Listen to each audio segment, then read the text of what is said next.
अस्सलाम वालेकुम वरहमतुल्लाहि वबरकातुहू। I am naturopath Nida Sabir from Lahore और उम्मीद करती हूँ आप सब लोग खैरियत के साथ होंगे।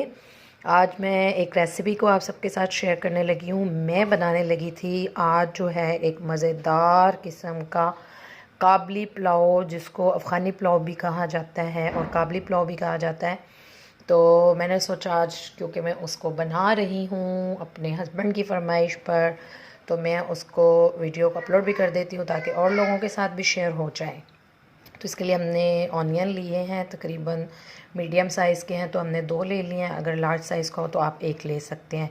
इसको हमने धोकर काट लिया है। अब हम इसके अंदर ऑयल डालेंगे और इसको फ्राई करने लगे। हमने प्याज को जो है वो ब्राउन होने के लिए जब रख दिया, इसके अंदर ऑयल डाल के हम इसके ब्राउन होने का वेट। होता क्या है कि कुछ लोग जो है वो इसको चिकन में बनाते हैं, कुछ मटन में बनाते हैं, कुछ बीफ में बनाते हैं। तो आज मैं इसको मटन में बनाने लगी हूँ और चिकन भी आप इसमें शामिल कर सकते हैं, वो आपकी मर्ज़ी है। दूसरी तरफ मैं ये बताती चलूँ कि प्याज जो है वो फ्राई कर लेने के बाद कुछ लोग इसको जो है या ड्राई ऑनियन यूज़ करते हैं, इसको ड्राई किया हुआ होता है, लेकिन मैंने अब इसको यहाँ पर ख़ुद से रेड किया है। ठीक है, और इसके अंदर अब मैंने जो है ये मटन, इसको हमने इसके अंदर ऐड कर देना।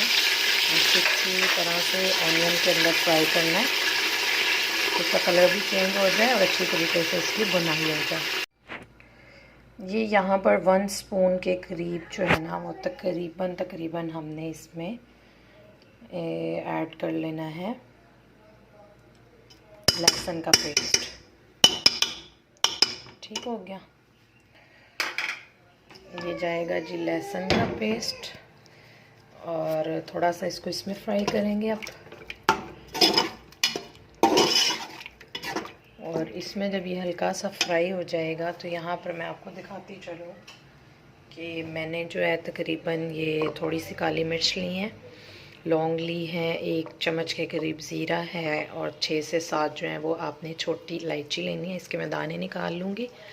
और अभी ऑप्शनल है कि आप इसको इसी तरह से चाहें तो इसके अंदर ऐड कर लीजिए या फिर आप इसको पाउडर कर लीजिए, ग्राइंडर के अंदर ग्राइंड कर लीजिए, फिर आप इसको इसके अंदर जो है वो ऐड कर लीजिए। ठीक है, तो ऐसा करते हैं, इसको भी इसके साथ ही इसमें जो है वो ऐड कर लेते हैं। लहसुन जैसे साथ साथ फ्राई हो रहा है और इसके साथ साथ जो है हम इसके अंदर अभी यहाँ पर शामिल करेंगे नमक। ठीक है, वो आपने तकरीबन जो है वो हस्बे ज़ायक़ा अपना ऐड करना है। मैं हस्बे ज़ायक़ा के मुताबिक 1 स्पून के करीब इसमें नमक का ऐड कर दिया। ठीक है, नमक का ऐड करने के बाद बस अब इसको देखें, गोश्त का कलर जो है वो चेंज हो चुका है, इसकी भुनाई हो चुकी है, लहसुन की भी बीच में भुनाई हो जाएगी। और जो मर्ज़ी है कि हम इसमें 1 से 2 गिलास पानी डालकर चाहे तो इसको इसी तरीके पर गलने के लिए रख दें। मटन के गलने का वेट करेंगे। चिकन में चूँकि ये जल्दी बन जाएगी तो मुझे भी थोड़ी सी जल्दी है, तो मैं इसको तकरीबन 5-6 मिनट के लिए जो है वो प्रेशर दे लेंगे। ठीक है, तो मिलते हैं अगले स्टेप पर। ठीक है, तो 3-4 स्पून जो है वो इसमें मैंने शुगर के ऐड किए हैं। शुगर ऐड करने के बाद आपने ये करना है कि इसमें हल्का सा पानी ऐड कर दीजिए, थोड़ा सा। ठीक है, ज़्यादा नहीं, बिल्कुल थोड़ा सा, ये मेल्ट भी हो जाए और लगे नहीं ये इसे, इसको मैं पकाना नहीं है, जस्ट मेल्ट करना। ठीक हो गया, तो अब बस इसका लास्ट स्टेप रह गया। अभी आपके सामने मैं दिखाती हूँ कि हम लोगों ने क्या करना है।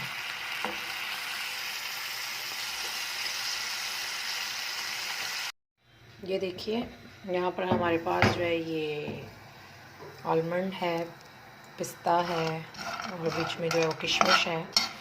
इसको हमने थोड़ा सा ऑयल डाल के ना, आप लोग देख सकते हैं, आपने इस ज़ायक़ा इसमें डालना है। उसको हमने साफ़ कर लिया, आलमंड्स को हमने इसका छिलका पील कर लिया।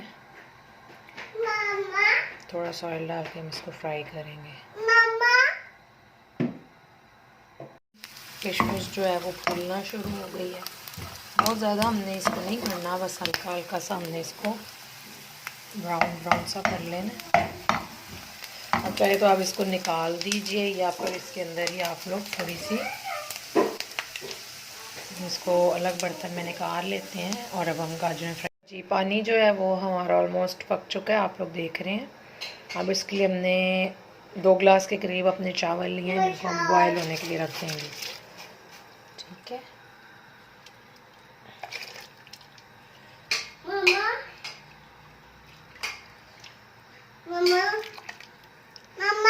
ये देखिए।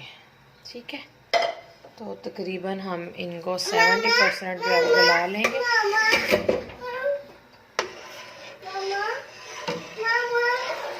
देखिए जी, ये हमारा गोश्त है जिसको हमने गला लिया था, अच्छी तरह भुन भी चुका है। इसके अंदर हमने अब अपने राइस ऐड करने हैं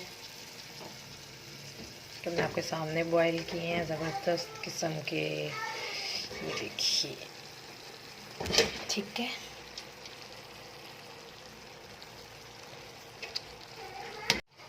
देख रहे हैं ये आलमंड्स और जो हमारी गाजरें हैं, इसको भी हम लोग इसमें पूरी तरीके से ऐड कर देंगे।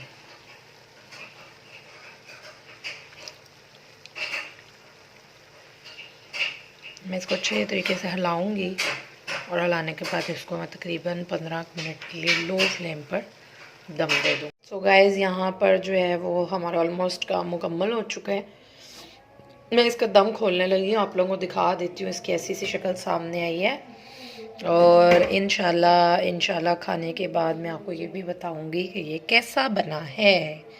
तो इंशाल्लाह मज़े का ही बना होगा, खुशबू भी बहुत मज़े की है। और ड्राई फ्रूट्स जो हैं उसके अंदर हम मज़ीद ऐड करना चाहें तो इसमें आप लोग सर्विंग पे ऐड कर सकते हैं। मैं चूँकि भाई हमने घर में ही इसको खाना है तो हम भी उसके ऊपर ऐड कर लेंगे, लेकिन आप लोग देख सकते हैं कि यूँ किसकी शक्ल सामने आई है। इसको मैंने हिला लिया एक दफ़ा। Hope you like it. Thank you so much for watching. मेरे चैनल को ज़रूर सब्सक्राइब कीजिए, बेल आइकॉन को प्रेस कर लीजिए ताकि नई से नई आने वाली वीडियोस मिल